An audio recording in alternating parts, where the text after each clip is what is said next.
اپنے باپ کی عزت کیا کرو. اور دنیا میں تمہارے باپ کو کوئی عزت نہیں دیتا.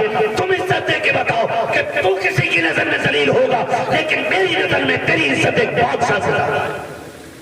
یہ بتاؤ تاکہ جو زندگی بھر کی تھکن ہے وہ تیرے پیار سے اتر جائے.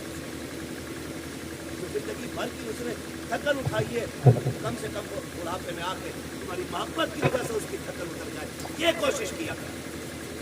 اکثر نوجوان میرے سامنے بیٹھے, اللہ کرے ہر نوجوان اپنے باپ کی عزت کرنے لگ جائے, باپ کی عزت کرنے لگ جائے. ہم تو یہ سوچتے ہیں نا جو بھی کمایا وہ ہمارا ہے, ہمارے باپ کا کچھ نہیں. خیال کرو یار, خیال کرو. ایک باپ کی زندگی اپنی اولاد کے لیے پوری صرف کر دیتا ہے. میں عرض کر رہا تھا, اللہ کا خلیل بیٹے کو چھوڑتے